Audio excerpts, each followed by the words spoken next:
A gente vai continuar o nosso estudo no Evangelho de João, no capítulo 10. E hoje a gente vai falar do bom pastor. E essa primeira parte, a gente vai... O capítulo 10, ele tem dois momentos aqui. Esse primeiro momento vai do verso 1 até o verso 21.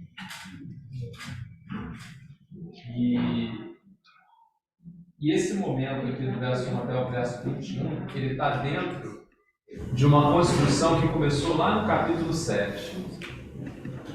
Então, eu vou mostrar aqui para vocês, e a gente vai seguir junto aqui,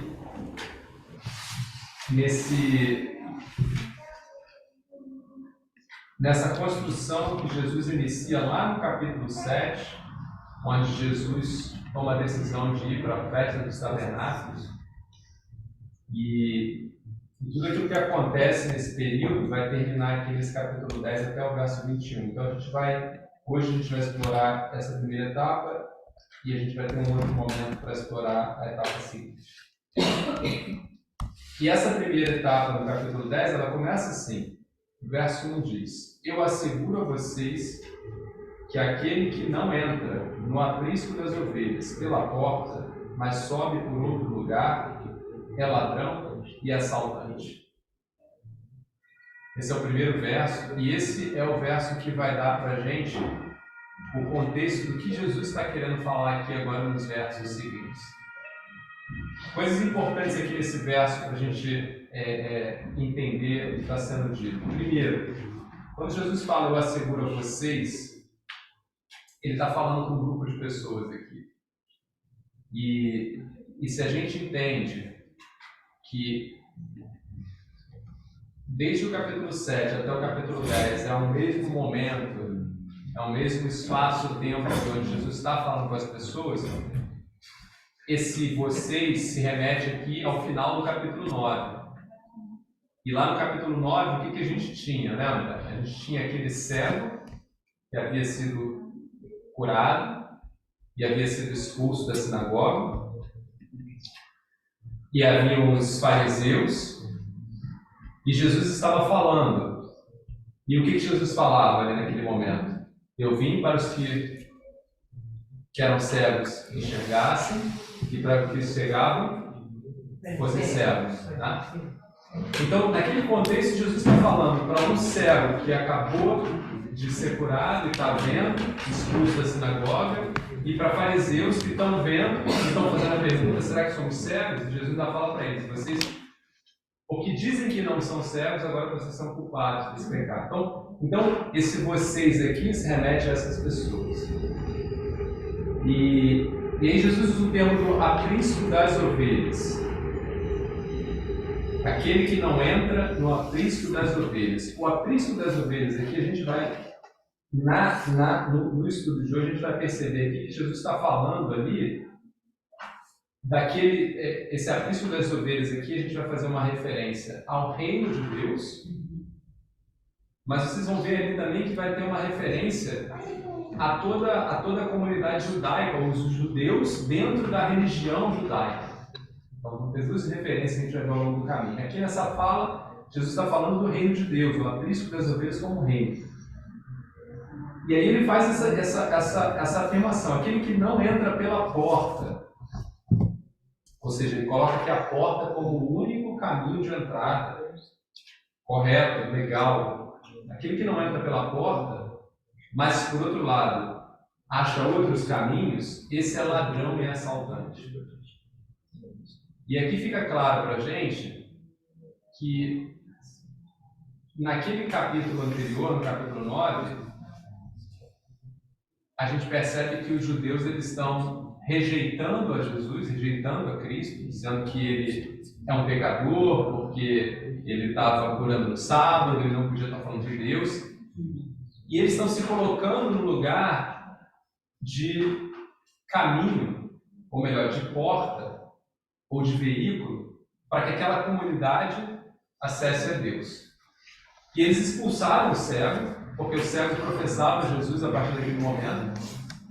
Mas, por exemplo, os pais do cego, a gente leu lá, eles não falaram nada contra Jesus, porque eles tinham medo de sair da onde? Do aprisco dos judeus, que era ali a sinagoga dos judeus.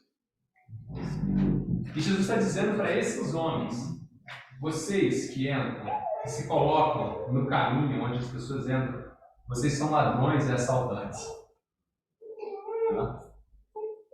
Então, para a gente fazer esse exercício, para eu poder trazer com vocês aqui, vamos começar desde o capítulo 7, lá vou fazer umas leituras agora com vocês, desde o capítulo 7, para a gente entender essa história toda que vai culminar no capítulo 10.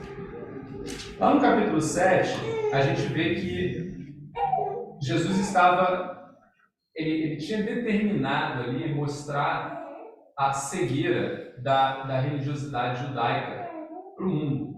E por que ele estava determinado? Porque ele usa a festa das cabanas, a festa dos tabernáculos, né, para se levantar e para testificar a respeito dele próprio como Deus. A gente vai ver ali alguns dos eu sous de Jesus nesse período. Então ele vai à festa, se a gente recorda lá no verso 14, capítulo 7, na metade da festa, Jesus vai, lembra? Ele começa não indo com os irmãos dele até, de uma certa forma, fala, vocês deveriam se apresentar conosco lá, mas Jesus deixa de ir com eles e vai depois. E na metade da festa, Jesus chega na festa, vai ao templo e começa a ensinar. E já nesse momento, o verso 15 diz que os judeus ficam admirados e perguntam: como foi que este homem adquiriu tanta instrução sem ter estudo? Eles não só ficam admirados, mas ao mesmo tempo eles passam a criticar já deste momento, a autoridade de Jesus para fazer o que eles estavam fazendo. Por quê? Porque aquela festa ali era uma festa que os judeus haviam tomado para si como um cerimonial judaico. E Jesus começa, dentro dessa festa, usar elementos dessa festa para mostrar as distorções da religião judaica ali. Então Jesus se levanta no principal momento da festa, no primeiro, né, o texto diz lá que no verso 7, no verso 37, no capítulo 7, no último e mais importante dia da festa, Jesus levantou-se e disse em voz alta: se alguém tem sede, venha a mim e beba. Quem crê em mim, como diz a Escritura, do seu interior fluirão rios de águas vivas. E a gente entendeu ali naquele momento que Jesus, quando fala aquilo, no meio do cerimonial ali das águas, a gente entende que Jesus está vendo que o povo está sedento por Deus, mas os fariseus, os líderes religiosos, eles estão muito mais preocupados com a sua própria religião, cerimonial. Eles não estão ali naquela festa que foi determinada por Deus, com os seus corações voltados, né, para Deus. Então Jesus se levanta e fala: se alguém verdadeiramente tem sede, venha a mim. E ele se coloca ali como sendo esse caminho. E no verso 40, a gente vê que alguns que ouviram essa palavra disseram: certamente este homem é um profeta. Outros disseram: ele é o Cristo. E ainda outros perguntaram: como pode o Cristo vir da Galileia? E aí você começa a ver que os judeus, os fariseus, começam a criticar e diminuir e tentar desconstruir o testemunho de Jesus. Mas eles não vão obter sucesso nesse processo de desconstrução. E aí no capítulo 8, que a gente estudou, eles vão tentar trazer para Jesus um caso que possa colocar Jesus numa condição de quebra, que é o caso da mulher adúltera, lembra? Nós lemos disso. E Jesus dá ali uma resposta dentro daquela situação que deixa aqueles homens envergonhados das suas atitudes, né? E aí no verso 12, já do capítulo 8, ele vai falar: eu sou a luz do mundo. Quem me segue nunca andará em trevas, mas terá a luz da vida. E a gente entendeu que Jesus falava isso, que ele era a luz do mundo, com relação à única luz, à única verdade, à única sabedoria. Ou seja, Jesus já estava se colocando aqui em contraponto a essa tradição judaica, essa religiosidade, essa busca da lei, essa busca da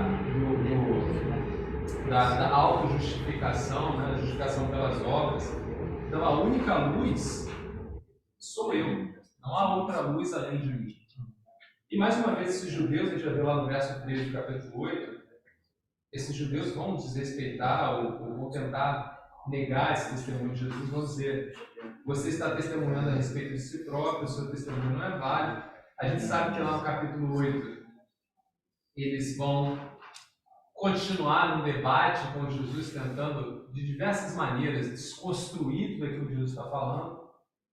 Lá no verso 31, Jesus vai dizer: se vocês permanecerem firmes na minha palavra, verdadeiramente serão meus discípulos, conhecerão a verdade nos libertará.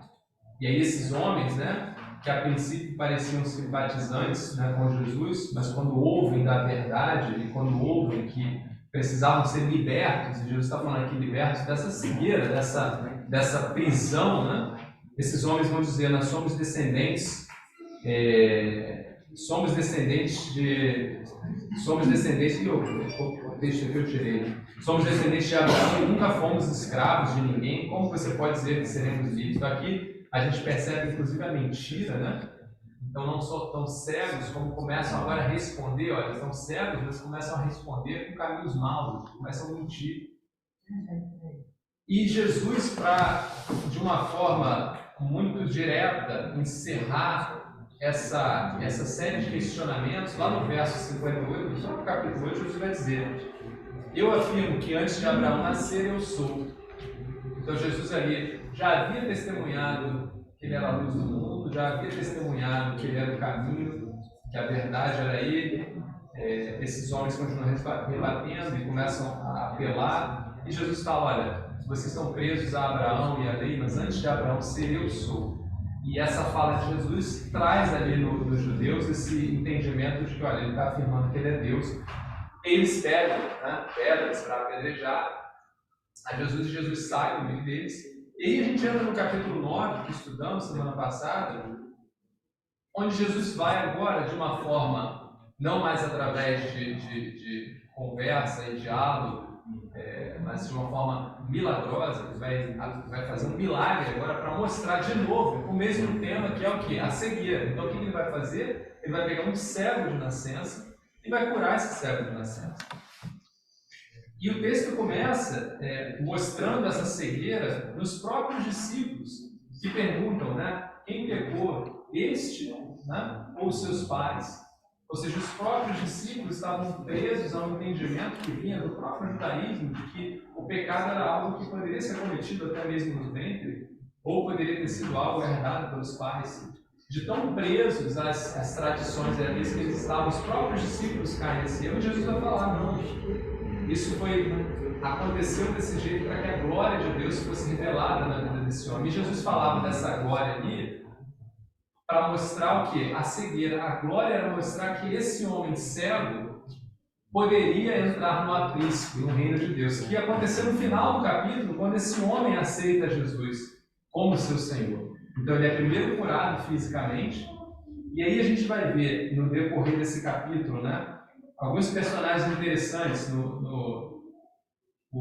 Os pais desse homem, no verso 22, do capítulo 9, vão dizer: ó, os pais disseram isso quando foram interrogados pelos judeus porque tinham medo dos judeus, pois estes já haviam decidido que se alguém confessasse que Jesus era o Cristo, seria expulso do aprisco dos judeus. Ou seja, seria expulso da sinagoga, seria expulso do convívio, onde no entendimento dos judeus, aqueles que estavam ali estavam na presença de Deus. Aqueles que estavam ali estavam com Deus. Então esses homens tinham medo dessa inverdade e por isso não ficaram do lado do seu filho. Mas o filho, porém, vai dar um testemunho que vai fazer com que esses homens o expulsem.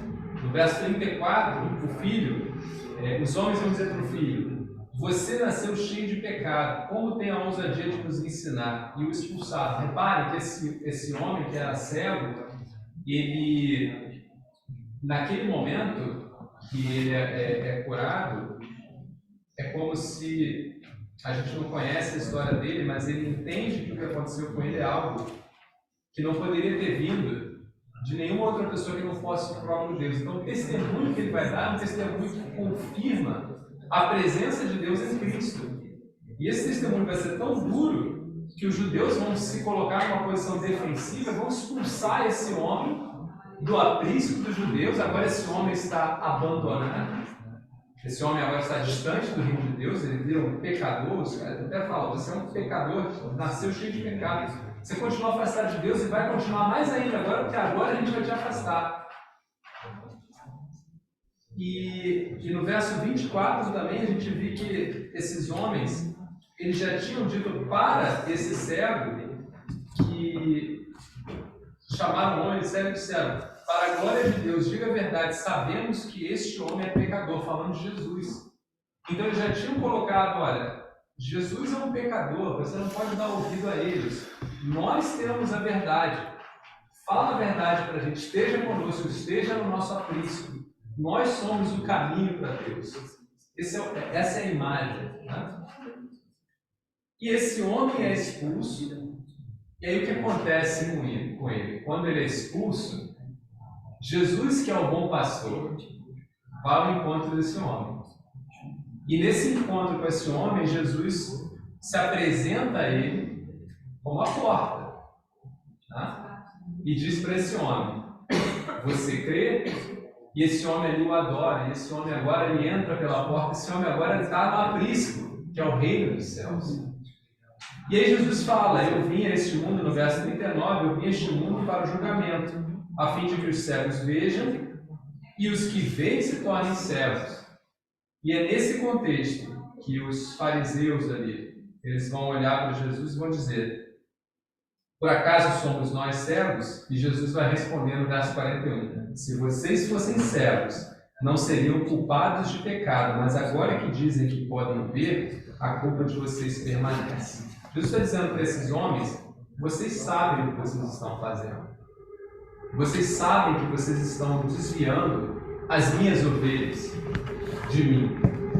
E por conta disso vocês vão pagar, vocês estão na culpa de vocês.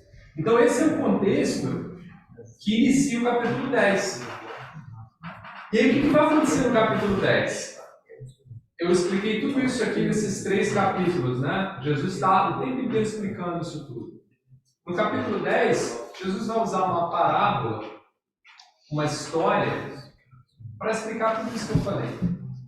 Ele vai contar tudo isso de novo.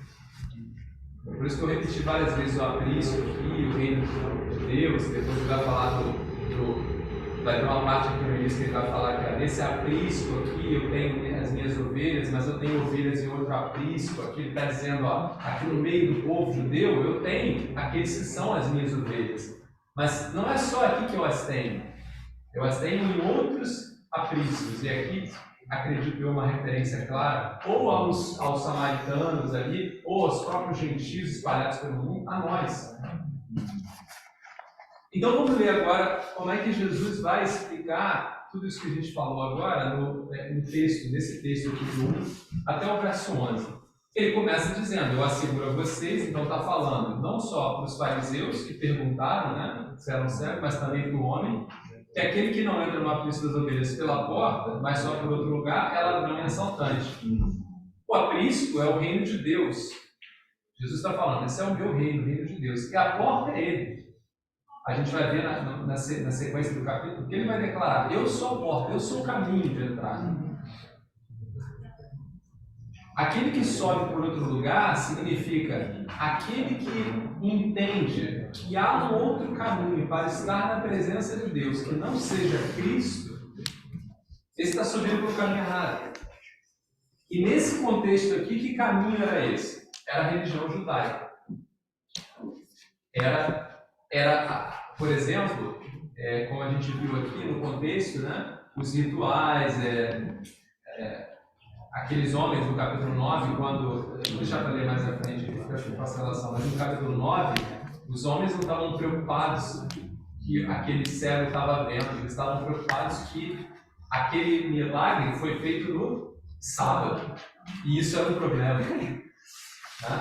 Então, aqui mostra que a religião ali, a religiosidade, ela entrou num lugar que ela nunca deveria estar.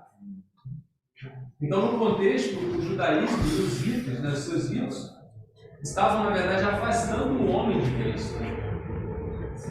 E o assaltante e o ladrão são todos os homens, todos aqueles que falsamente se apropriam, né, ou se aproximam de Deus segundo os seus méritos, mas rejeitam a Cristo. No contexto aqui, os próprios fariseus, lembra que eles falaram no capítulo anterior, ele é pecador, nós somos o caminho. Então todos aqueles que se colocam nessa posição, e a gente vai ver que mais à frente, Jesus vai falar algo muito duro, no verso 8, a gente vai chegar lá e vai falar assim, todos os que vieram antes de mim eram ladrões e assaltantes. O mesmo texto que ele usa aqui, ladrão e assaltante, vai falar embaixo, ladrão e assaltante. E ele fala, todos os que vieram antes de mim. De quem ele está falando aqui? Ele está falando, como eu expliquei aqui, de todo aquele que se apropria de ser a porta, de ser o caminho. Todo aquele que se coloca no caminho do homem para com Deus é um ladrão, um assaltante. Então, Jesus aqui está falando dos profetas? Não, os profetas, eles apontavam para Cristo. Então, Moisés, Abraão, nunca se colocou no caminho do homem com Deus. Então, Jesus não está falando desses homens. Mas e os fariseus aqui? Os fariseus, sim, se colocaram. O judaísmo, como uma religião, se colocou no caminho. E Jesus está dizendo, esses que se colocaram como porta, como caminho, esses são ladrões e assaltantes. Então Jesus aqui começa, ele se apresenta como a única entrada para o aprisco, que é o reino de Deus. E ele também vai se apresentar como pastor das ovelhas. E a gente vai entender, essa é uma expressão que a gente vai estudar mais à frente, mas ele como a porta e como pastor, ele faz as duas coisas. Ele não só é o lugar de passagem, o único lugar de passagem, como é ele quem entra por essa passagem. Ninguém entra por essa passagem que não for por ele. A ovelha não chega sozinha lá sem que o pastor a leve. Então Jesus está falando duas coisas. Eu sou a porta, ou seja, o lugar de passagem, mas eu sou também quem entra pela porta. E aqueles que entram pela porta precisam entrar por mim. E ele escolhe as ovelhas. Ele escolhe as ovelhas que passam pela porta. E ele é quem conduz as ovelhas. Ele é quem conduz as ovelhas. São as ovelhas dele. Então a gente continua, né? A única entrada para o aprisco que é o reino de Deus, e ele também se apresenta como pastor das ovelhas, numa referência a como as ovelhas e o pastor têm uma relação íntima, de proximidade. Então, aqui Jesus fala dessa relação, e a gente vai estudar essa relação muito íntima entre o pastor e a ovelha. É uma relação muito próxima. E essa relação muito próxima, ela mostra para a gente que não pode haver nada no meio. Na relação Deus com o homem, o pastor e a ovelha, não pode ter nada no meio. Essa é uma relação direta.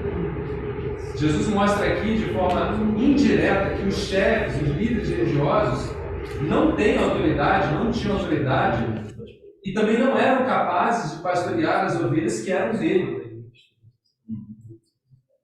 Essas ovelhas não ouviriam sua voz. Então, nesse caso, o cego, que a gente estudou lá no capítulo anterior, que se tornou uma ovelha do Senhor, ele foi rejeitado pelos fariseus. Por quê?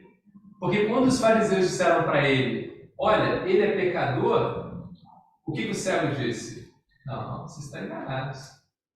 Como? Ele é pecador? Será que não é vocês que estão enganados? O cego ali fez o quê? Não ouviu ao que aqueles homens estavam dizendo. Aqueles homens como pastores daquela ovelha, aquele cego, disse, não, cara, você está errado. Não, vocês é que estão errados. Aquele homem já estava ouvindo a Cristo. Então ele rejeitou aquela voz. E aí no verso 7, Jesus vai explicar como é que é? Pode. Essa trama da religião judaica, ele vai explicar a religião como um todo. Ele vai falar: digo a verdade, eu sou a porta das ovelhas. Todos os que vieram antes de mim... perdão, eu pulei o texto aqui, eu quero ler aqui o verso 2 em diante. Aquele que entra pela porta é o pastor das ovelhas. Aqui Jesus falando dele próprio, né? O porteiro abre a porta e as ovelhas ouvem a sua voz. Ele chama as suas ovelhas pelo nome e as leva para fora. Depois de conduzir para fora todas as suas ovelhas, vai adiante delas e estas o seguem, porque conhecem a sua voz. Mas nunca seguirão um estranho. Na verdade, fugirão dele, porque não reconhecem a voz de estranhos. Jesus usou essa comparação, mas eles não compreenderam o que ele estava falando. Então Jesus afirmou de novo: digo a verdade, eu sou a porta das ovelhas. Então, essa daqui é a parábola que Jesus usou para falar para os judeus tudo aquilo que eles estavam fazendo. E eles não entenderam. Por que eles não entenderam? Porque eles não se viam nessa posição. Eles se viam verdadeiramente como: não, nós somos o caminho. Você é um pecador. Então eles não viram também porque eles não queriam ver. Porque havia rebeldia. Havia essa rebeldia no coração. Então aqui a gente vê, como a gente já falou aqui, nessa relação, e Jesus vai repetir mais embaixo, nos versos seguintes vai repetir, por isso que eu vou passar um pouquinho mais rápido aqui, que há uma relação muito forte entre as ovelhas que são do pastor. As ovelhas que são do pastor, elas são conhecidas, e esse conhecer aqui, que é o conhecer que fala aqui, o conhecer da voz, mais à frente a gente vai ver que ele conhece pelo nome. Esse é um conhecer íntimo, um conhecer que não há uma possibilidade de falha. É o mesmo conhecer do conhecer que eu conheço a minha esposa. Né? Eu conheço a minha esposa mais do que qualquer pessoa aqui. Né? Então, não há falha em Cristo de conhecer a sua ovelha. E a sua ovelha o reconhece. Nessa relação, ninguém entra. Aí no verso 7, Jesus vai dizer: eu sou a porta das ovelhas. Todos os que vieram antes de mim eram ladrões e assaltantes, mas as ovelhas não os ouviam. Eu sou a porta, quem entra por mim será salvo. Entrará e sairá e encontrará pastagem. Ou ficará em segurança. O ladrão vem apenas para roubar, matar e destruir. Eu vim para que tenham vida e tenham plenamente.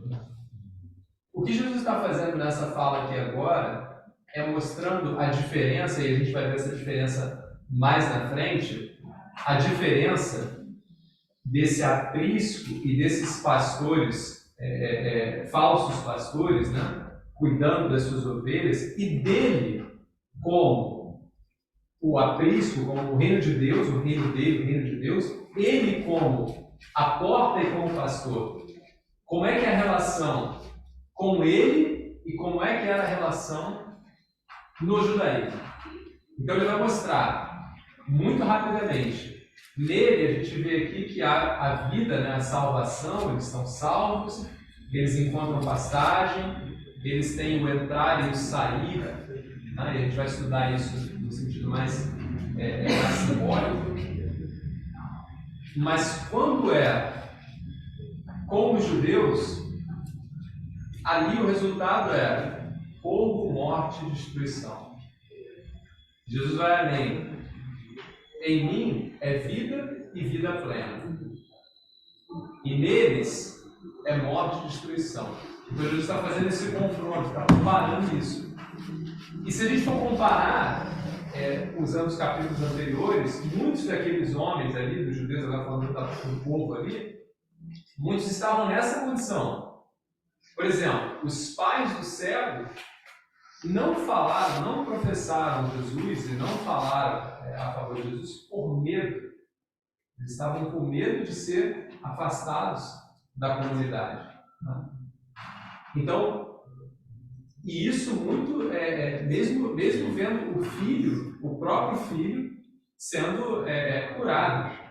Ou seja, diante de algo maravilhoso de um lado, que é plenitude, ainda assim, por medo, por opressão, eu nego aquilo. Então você vê claramente aqui, de um lado aqui, tem destruição, tem morte, tem tristeza. Do outro lado tem liberdade. Do outro lado tem vida plena.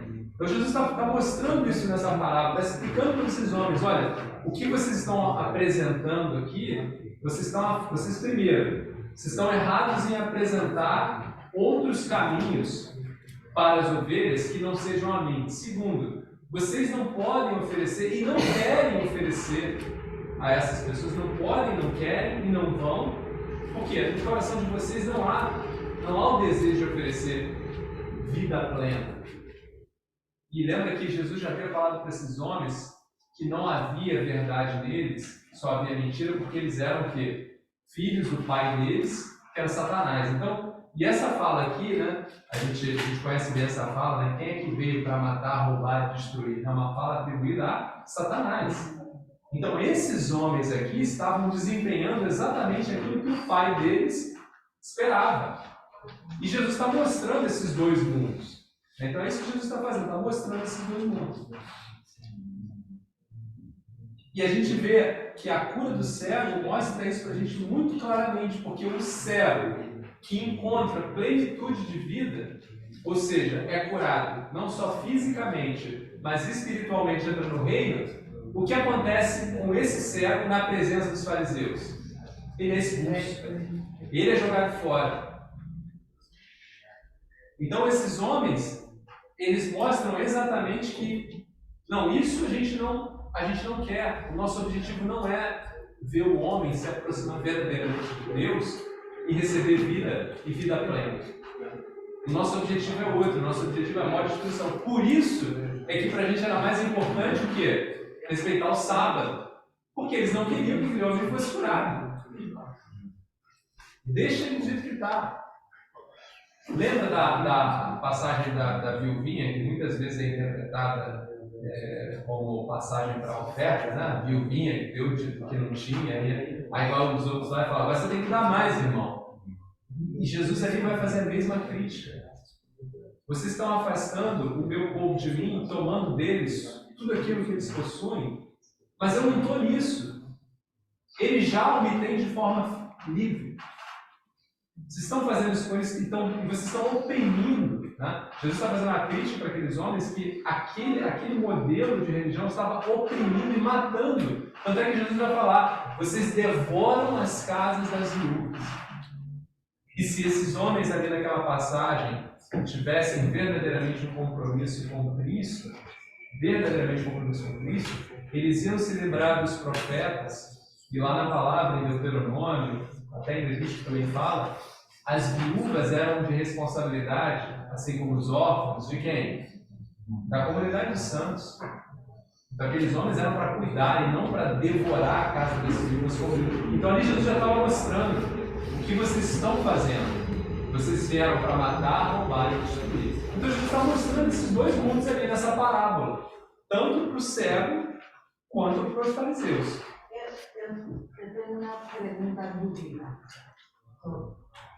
Eu acreditava que os fariseus representavam a maldade de homens, quando os fariseus representavam Satanás.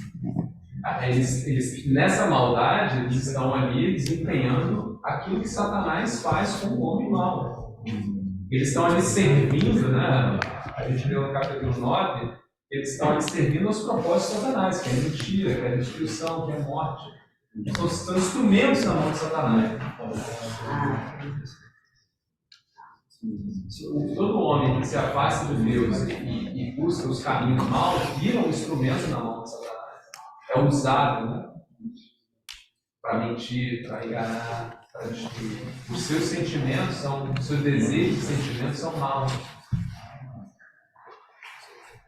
Então, eu não consegui aqui, eu vou parar no verso 11, porque no verso 11 ele vai dizer assim, né?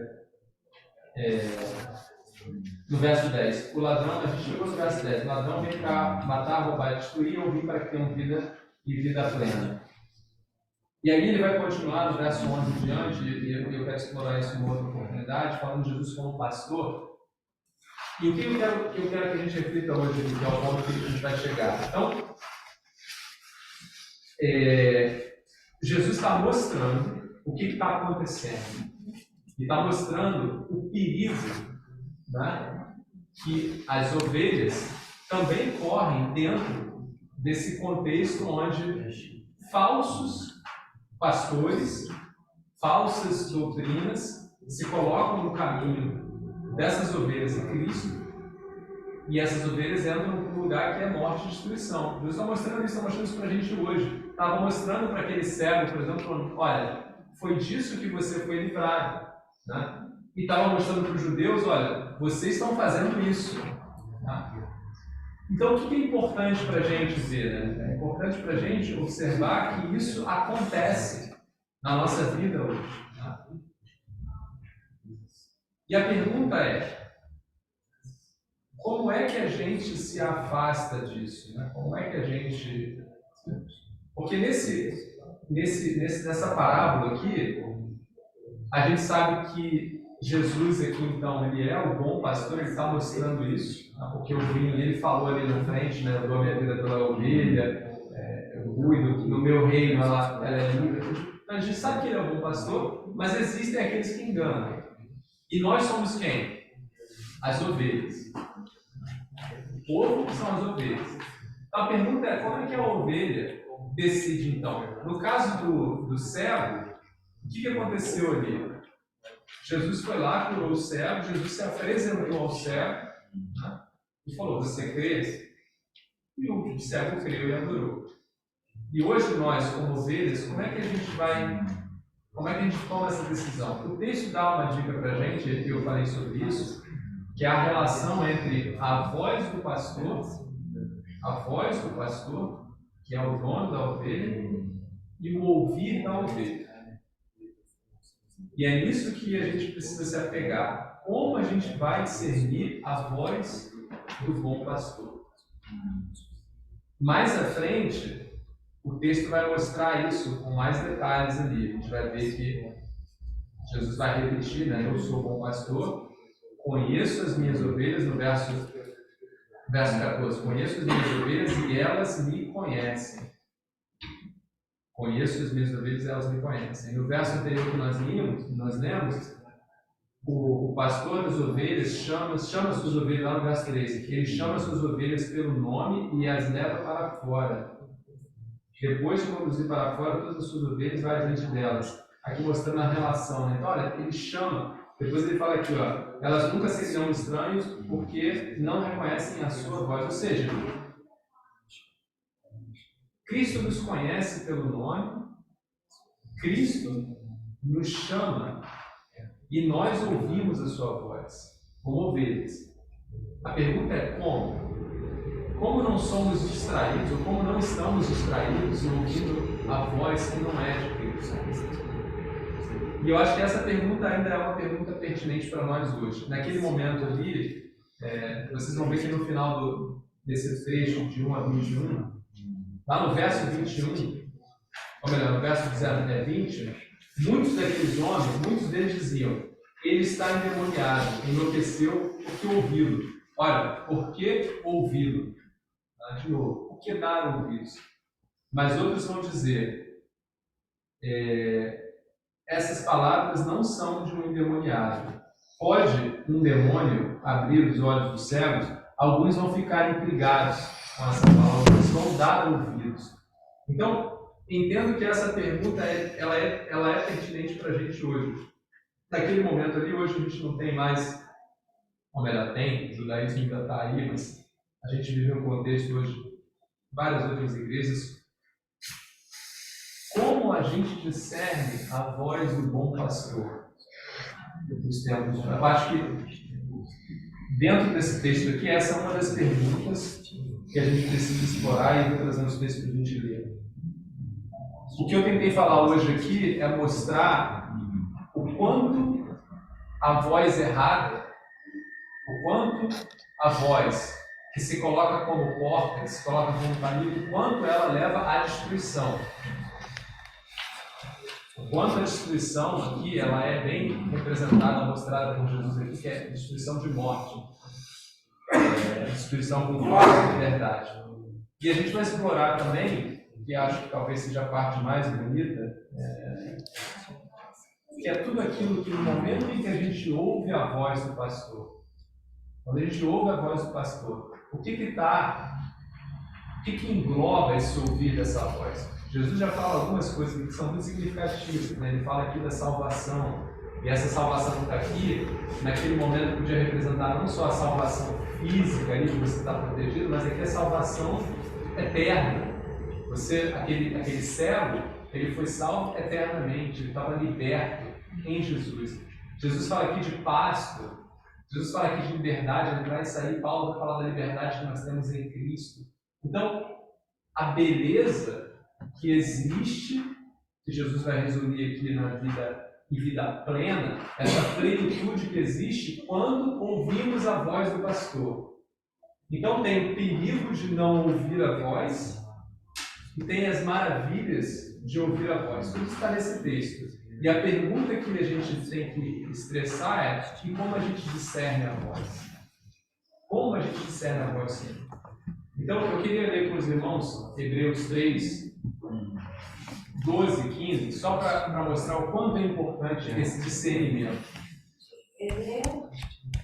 Hebreus 3, 12 e 15. 12 a 15. O Miguel está botando na tela ali, a gente pode ler juntos. Isso é para mostrar a importância que existe no discernir a voz do Senhor. Aqui o autor está dizendo, a gente pode começar no 12, né? Cuidado, irmãos, para que nenhum de vocês tenha um coração perverso e incrédulo, que se afaste de Deus vivo. Ao contrário, encorajem-se uns aos outros todos os dias. Aqui a gente já tem uma dica do como ouvir a voz. Né? E é isso que eu quero buscar com os irmãos ao longo dessa semana. Né? Encorajar-se uns aos outros, ou seja, os santos, né? A comunidade dos santos precisa se encorajar para discernir a voz do Senhor durante o tempo que se chama hoje. E esse tempo que se chama hoje é em todo momento. Não é hoje agora, esse hoje agora, por acaso, porque a gente está vivendo, mas é o hoje amanhã, é o hoje depois da manhã, é hoje a cada momento que a gente vive. De modo que nenhum de vocês seja endurecido pelo engano do pecado, pois passamos a ser participantes de Cristo desde que de fato nos apeguemos até o fim à confiança que tivemos no princípio. Por isso é que se diz: se hoje vocês ouvirem a sua voz, não endureçam o coração como na rebelião. Eu tenho uma pergunta. Passa. A gente, como Deus endurece nosso coração, ou a gente se afasta de Deus? As duas coisas são possíveis. E automaticamente tem o coração endurecido. As duas coisas são possíveis. A gente tem no texto lá mais clássico para a gente, quando o faraó, Moisés está ali tentando tirar o povo, então há momentos onde Deus endurece o coração do faraó para que a glória de Deus seja vista pelos israelitas, pelos hebreus ali, né, pelos servos, mas há outros momentos em que o próprio faraó endurece o coração. Então, as duas coisas acontecem. Aqui fala de nós quando temos a possibilidade de ouvir a voz do Senhor. Então, por exemplo, quando nós podemos nos encorajar uns aos outros, todos os tempos, todos os momentos e a gente não busca isso pode ser entendido, por exemplo, como um endurecimento.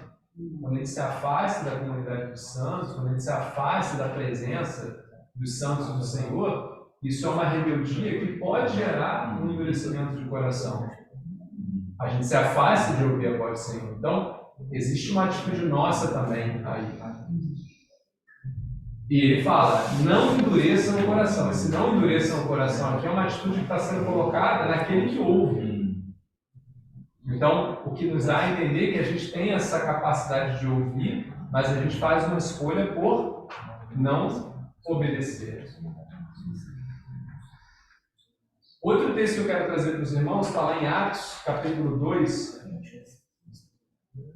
Se a gente for buscar um exemplo de como discernir a voz do Senhor, como discernir a voz do pastor, como enquanto ovelhas, né, a gente ouvir sempre o bom pastor, acho que a primeira igreja nos dá muitas dicas.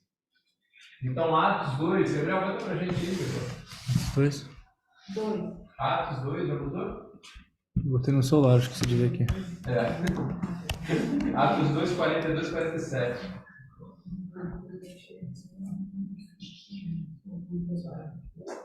A primeira igreja, ou seja, a comunidade dos cristãos primitivos, aqueles que muito cedo, né, aceitaram o Senhor, olha o que eles faziam. Eles se dedicavam ao ensino dos apóstolos e à comunhão, ao partir do pão e às orações. Todos estavam cheios de temor e muitas maravilhas e sinais eram feitos pelos apóstolos. Os que criam mantinham-se unidos e tinham tudo em comum, vendendo suas propriedades e bens, distribuíam a cada um conforme a sua necessidade. Todos os dias continuavam a reunir-se no pátio do templo, partiam pão de suas casas e juntos participavam das refeições com alegria e sinceridade de coração, louvando a Deus e tendo a simpatia de todo o povo. E o Senhor lhes acrescentava diariamente os que iam sendo salvos. Então, repara, aqui tem muitas dicas para nós hoje de discernimento do Senhor. Né? Estar em ensino constante da palavra, buscando na palavra o discernimento do Senhor. Estar em comunhão com os irmãos, estar em oração.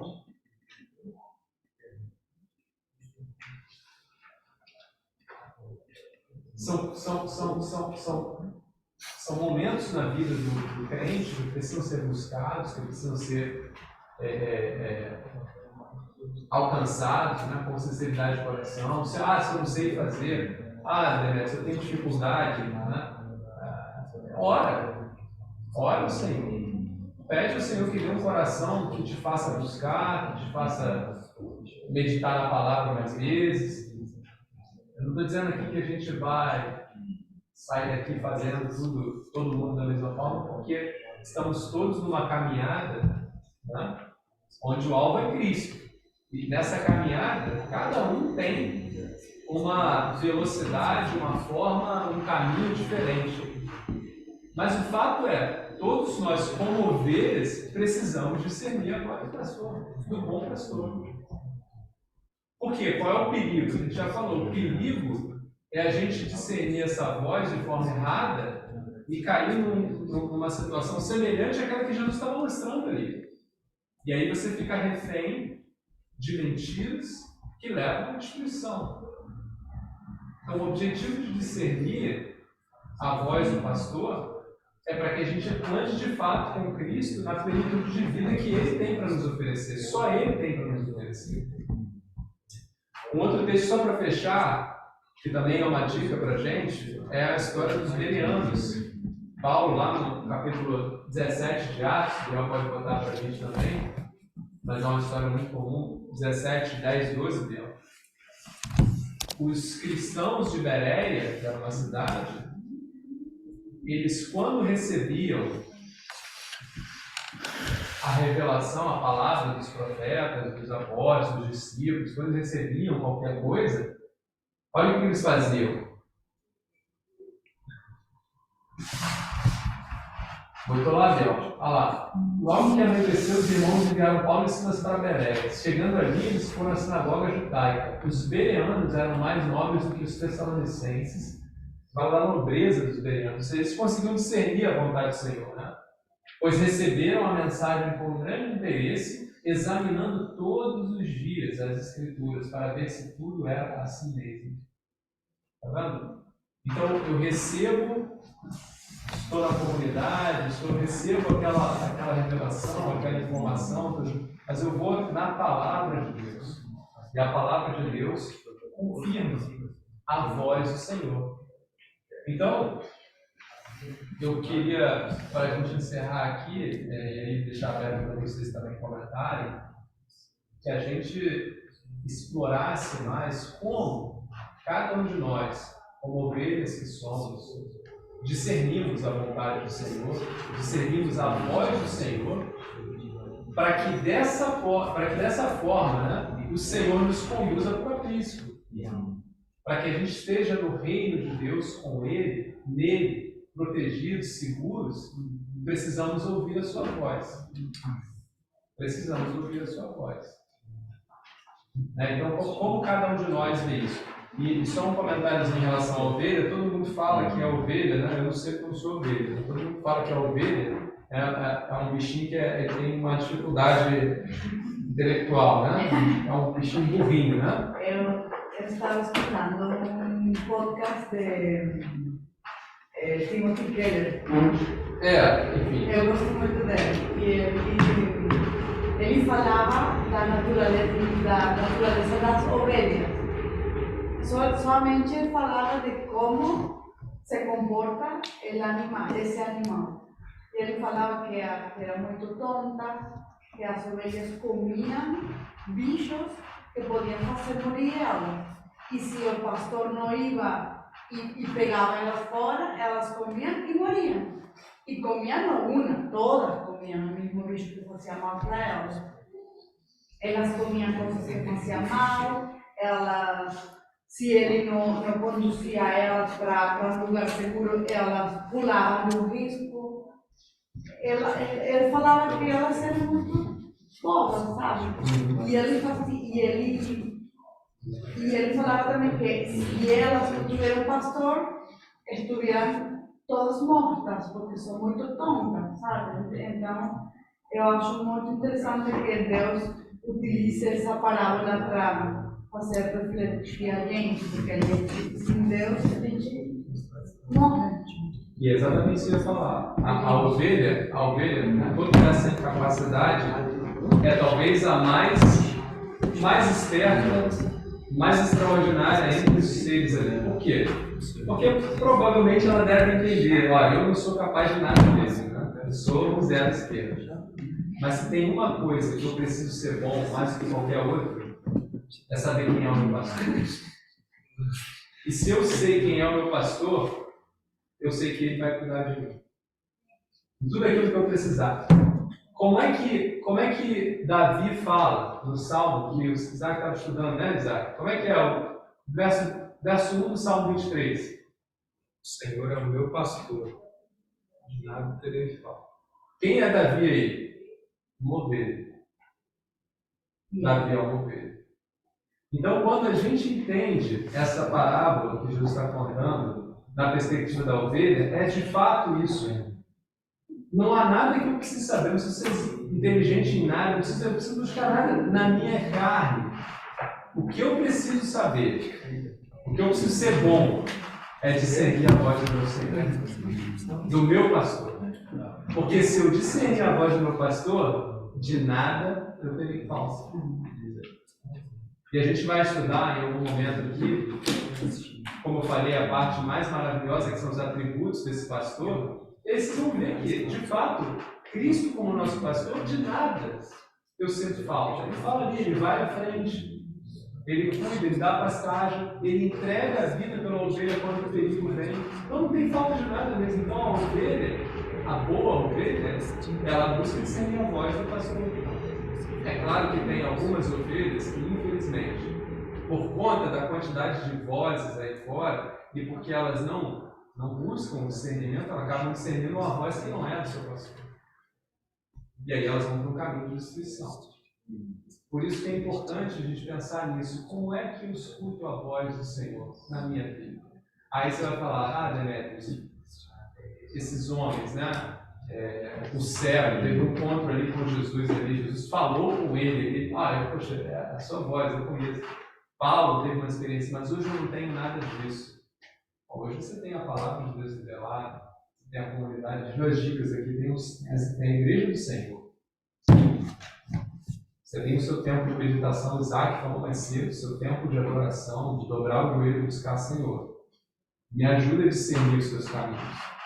Façam como os bereanos, vão na palavra. Avalia, Pedro vai falar que a palavra de Deus, ela não é produto do homem. Ela é a revelação de Deus para nós, a palavra é viva. Essa palavra aqui tem poder de mudar o nosso entendimento. Mas nós precisamos buscar esse segmento. Aberto para comentários, adições. Acho que mais que toda essa questão que a gente tem as dicas e a palavra de Deus, a gente tem uma coisa que também antes as pessoas não tinham, inclusive nessa época é o Espírito Santo também. O Espírito Santo foi colocado nos nossos corações no momento que a gente aceita Deus e a maior maneira da gente ouvir a palavra de Deus, na verdade, é através do Espírito Santo. Não é? E a palavra de Jesus deixa claro ali, né, quando ele manda o Consolador, ele fala: eu vou enviar o Consolador e ele vos fará lembrar de tudo que eu vou dizer. Então o Espírito Santo nos fará, e ele faz, né? A palavra de Deus diz que o Espírito Santo intercede por nós com gemidos lá que não são nem expressos na nossa da forma como a gente pode imaginar. O Espírito Santo ele testifica no nosso coração aquilo que vem do Senhor. Então, de fato, temos todos nós, todos servos do Espírito Santo de Deus. Mas Paulo fala, né, que a gente não diminua, que a gente não sufoque a ação do Espírito. O que é isso? Não extinguais. Não extinguais, não sufoque, né? Quente, é a palavra de... O que é isso? O Espírito Santo está falando no seu coração, está te dando, né? Pega a palavra, leia, estude, e você, não, mas agora é a hora do, sei lá, da minha academia, não vou. Isso você está resistindo. Você está aqui na pergunta sua, anjo, endureceu o coração, endurecendo o coração. Hoje tem Mitel, poxa, uma oportunidade de estudar a palavra lá, mas eu estou cansado, porque vou no outro. Não é que aqui vai ser bom, mas é uma oportunidade que talvez o Espírito Santo está falando no seu coração. Não vá, vai ler a palavra, vá confraternizar com os santos, vá compartilhar. A igreja de hoje, ela se relaciona pouco entre irmãos, tá? Tem muito pouca comunhão, ela estuda muito pouco a palavra, muito pouco. Você entra na maioria das igrejas, a mensagem são 3 versos, e geralmente de capítulos diferentes, e dão uma pílula, né, para aquele dia. E aí você sai dali, você não vai pegar mais aquela palavra, você não vai nem checar se aquilo que foi falado ali de fato faz sentido com o texto de onde foi tirado. E aí você vive sobre aquilo. Tudo isso, no final de uma caminhada, leva você a enxergar, ouvir uma voz que não é a voz do nosso Senhor. E aí as suas atitudes são atitudes que não são condizentes com o nosso Senhor. E isso leva à destruição. Esse caminho é um caminho de morte.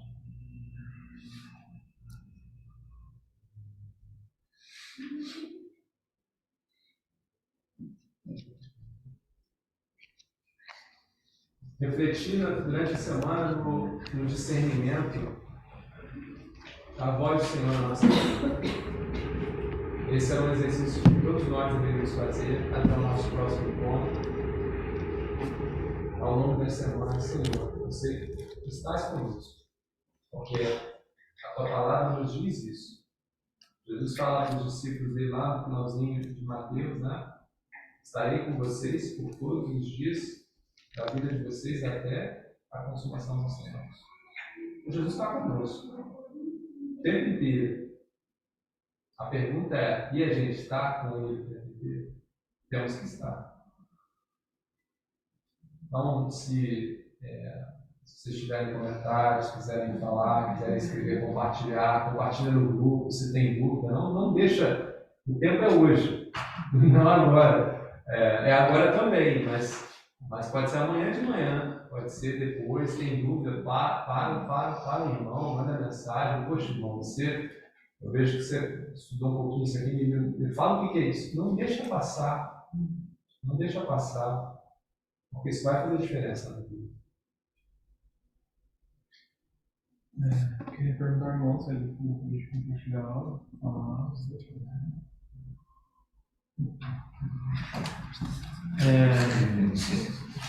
Tem um texto em Lucas 2. Nunca.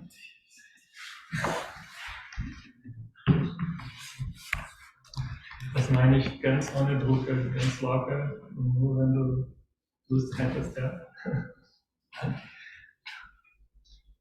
Fala mais alto que acho que ele não ouviu. Also ich meine, wenn du Lust hättest, konntest du sehr gerne etwas mitteilen, aber ganz ohne Druck. Ja? Dankeschön. Lucas 2, versículo 8.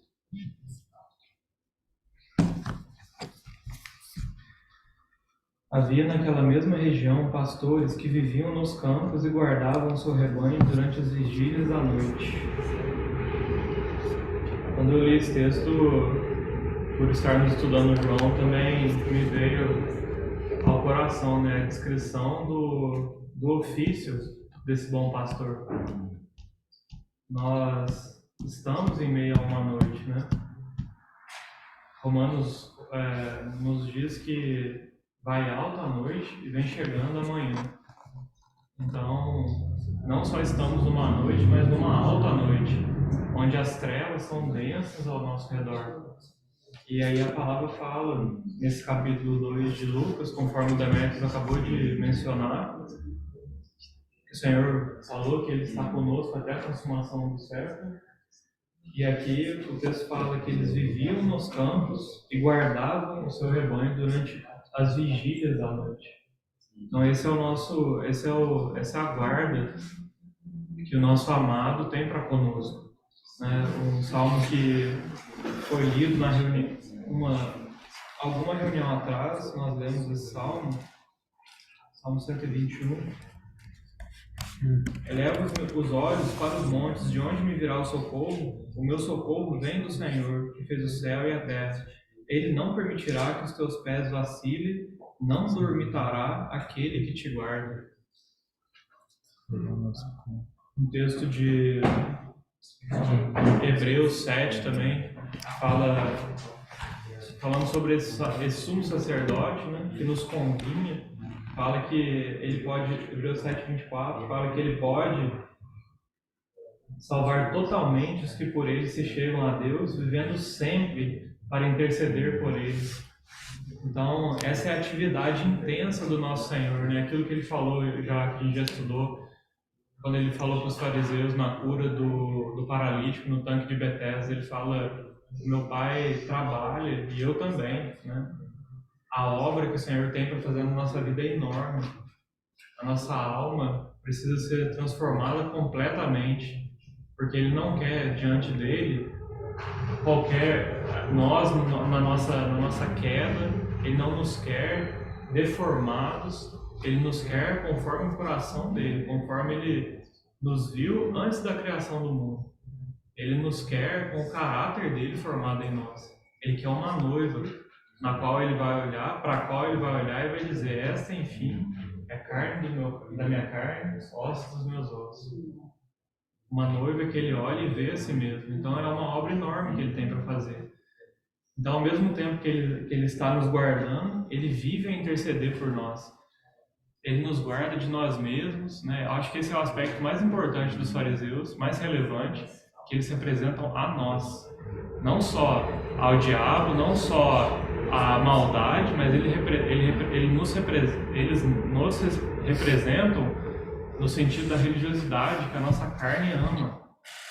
Uma religiosidade vazia, de aparência, que não depende de Deus, que acha outros recursos para apaziguar a consciência, mas não interiormente não tem prazer em Deus, não busca a Deus.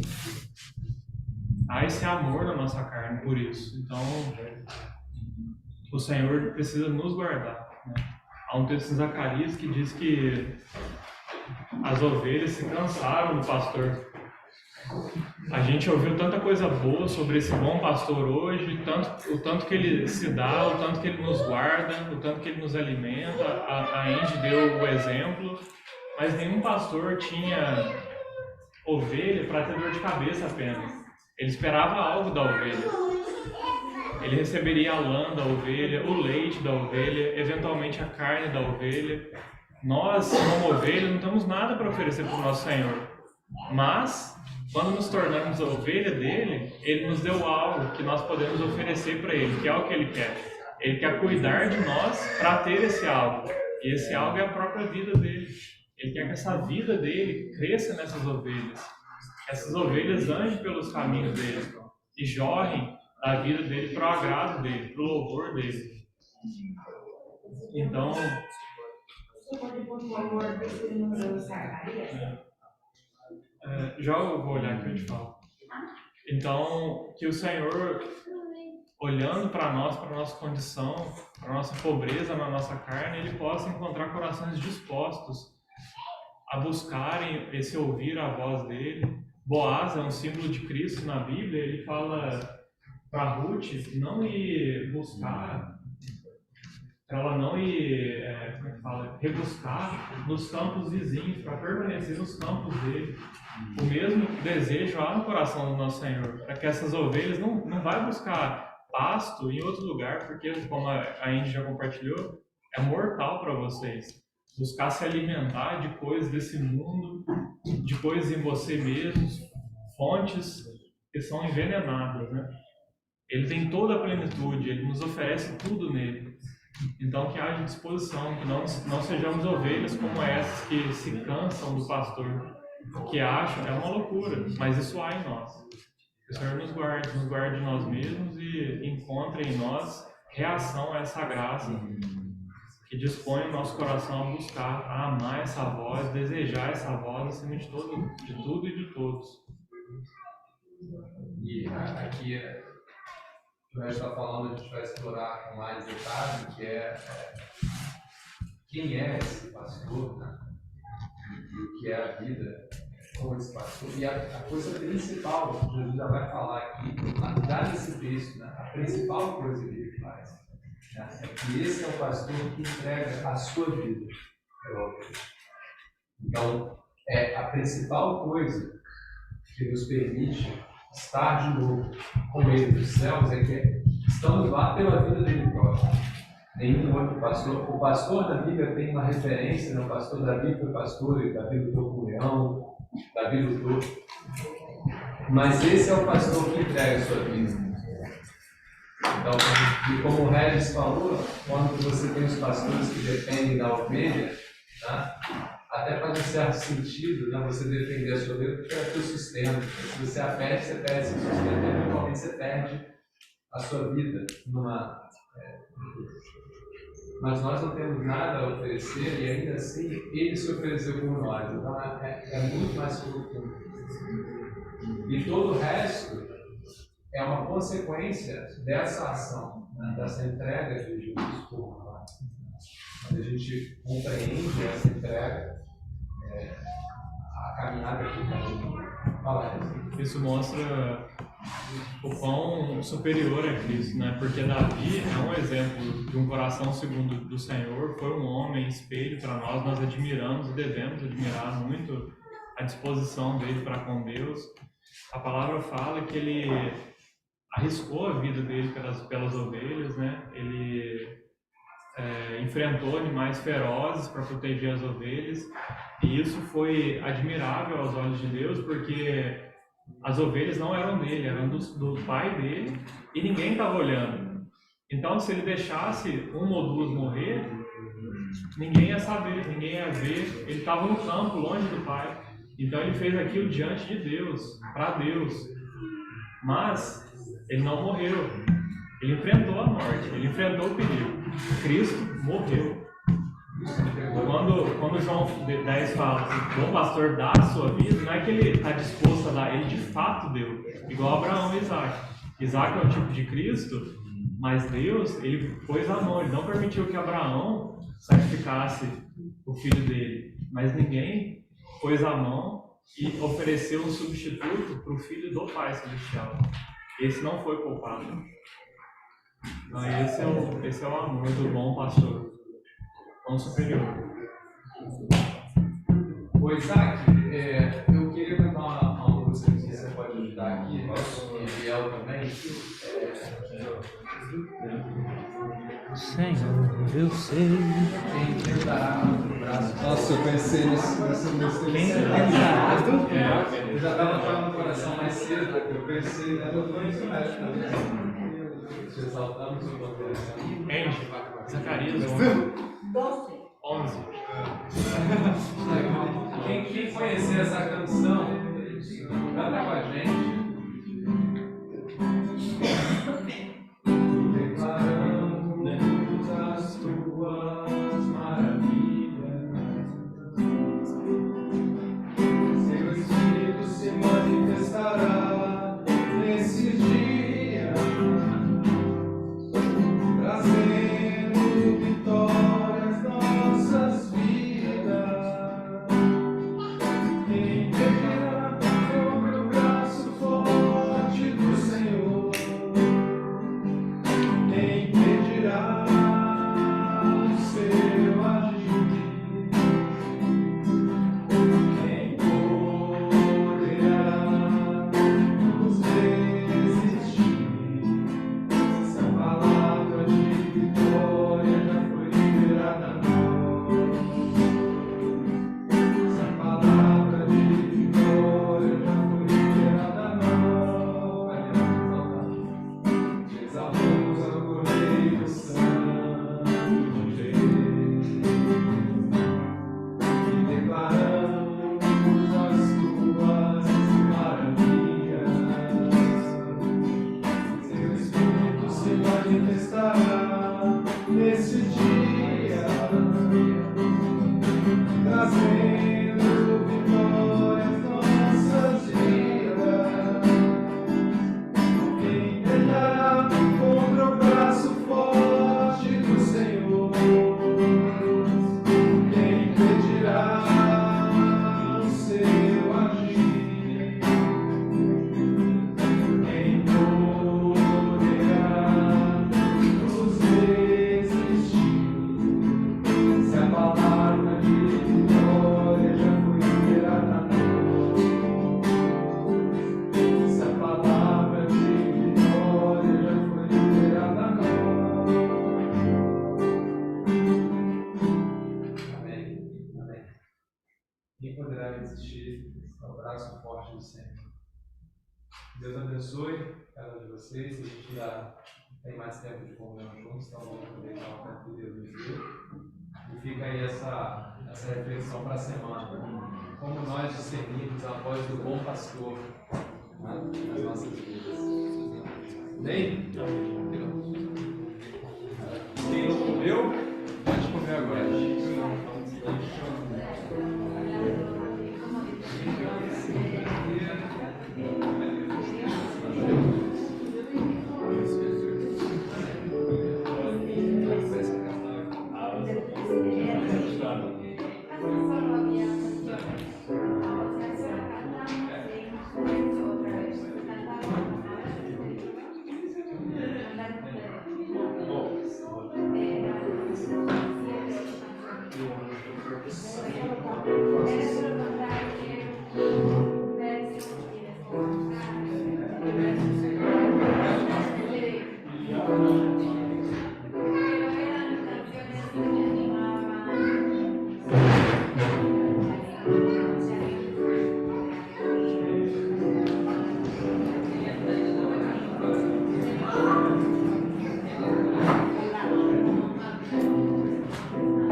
Talvez dijo Isaac o Demetrio.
Was machst du hier? Já estão no ar.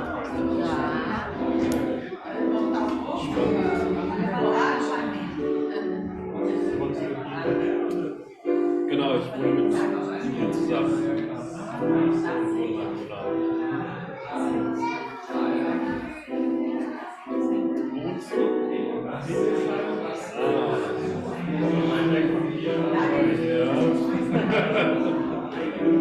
Gute Gegend auf jeden Fall.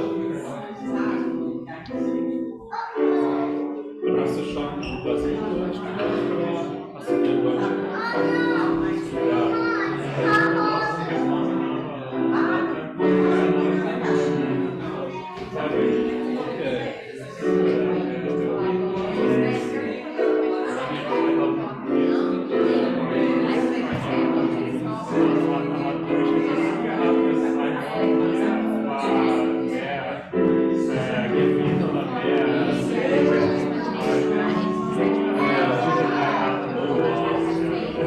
Aber das ist ja meistens so, wenn man eine Sprache lernt, ist was anderes, wie wenn du dann in diesem Land bist und mit den Menschen sprechen kannst und in diesem Alltag bist.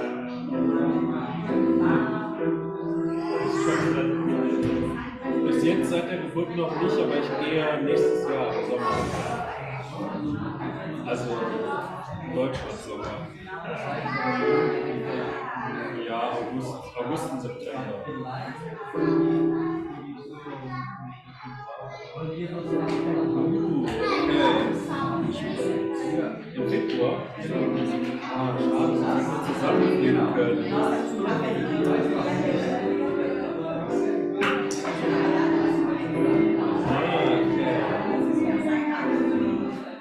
Ja, es wird Zeit, meine Familie ist nicht so. Zeit mit uns. Und auch mein Heimatland. Das ist sehr wichtig.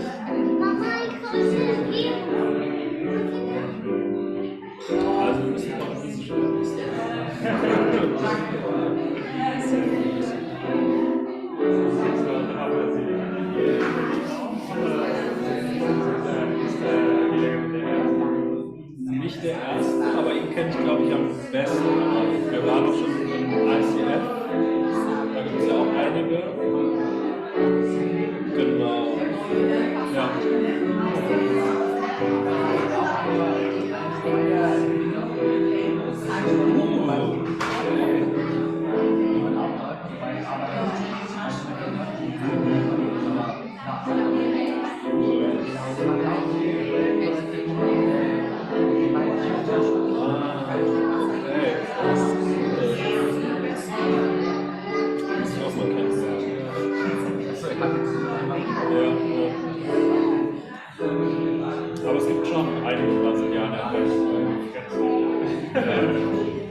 Stadt gehört uns Brasilianer.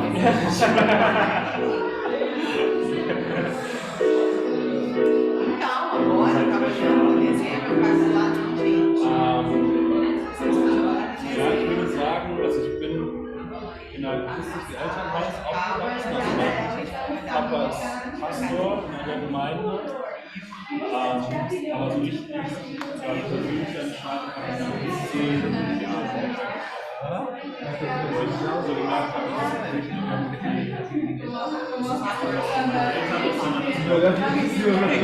Jesus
Não fez esses. Depois fazer uma folha desses que ele deu no livro. Essa tem que entregar, uma folha. Muita parte para ler o livro. É uma folha de 90 minutos para poder fazer que simula uma escola do meio de isso e assim. Ele poderia ser válido. Esse é o único. Lembra bem igual.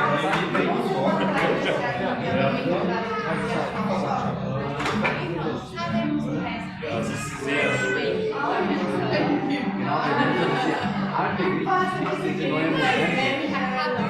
Rapidinho, eu lembro que fala depois, quando tem que mandar a gente no alto, infelizmente lá no YouTube vídeo, da cara do vídeo, não é azar, mas olha, das alte griechische diese Modell, genau, nur diese Text, ja. Ja, tut mir leid. Ich schicke einfach die Dokumente in die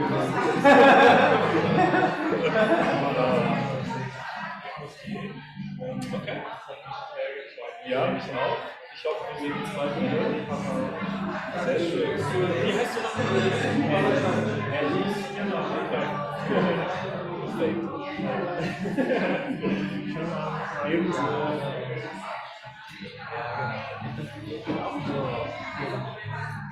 Und dann auch Genau. Aber der gleiche Kurs? Nee, ja, aber er ist schon so zwei Er ist schon ein Geologe. Nein, nicht mehr als Kind hier. Aber ja, Griechisch wird eine Herausforderung. Und er lernt jetzt noch eine Sprache aus. Russisch oder Latein. Ah, ja. Latein ist schon. Ja, genau. Ja? Aber ja, in der Schule. Ja, musst du das lernen? Ja, genau. Você quer Tchau. Du kannst in Deutschland, also wir lernen als erste Fremdsprache Englisch und dann gibt es irgendwann die Möglichkeit, eine zweite Fremdsprache zu lernen. Und dann lernst du meistens Französisch oder Latein. Genau. As pessoas querem jogar português, habe ich neben meinem Schulfreund Spanner, was noch? Schwedisch.